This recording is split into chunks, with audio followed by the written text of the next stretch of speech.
So here's how to change ringtone on iPhone to a song. First up, we will start with the GarageBand application.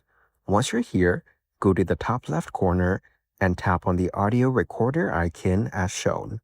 You have to use the microphone to record your voice or any sound. Now, go to the top panel again and tap on the icon as shown. After that, go to the top right corner and tap on the loop icon. Then, tap on Browse Items from the Files app below. Select the audio file you want from here to import it. Now, touch and hold the file to drag it to Tracks view. Over here, manage and edit the track length as you like. After that, go to the top left corner and tap on the arrow. Then, go to My Songs. Wait for it to upload to your GarageBand folder. Once done, tap and hold the file and select Share. From here, choose Ringtone to create a custom ringtone using this sound. Then, tap on Export at the top right corner.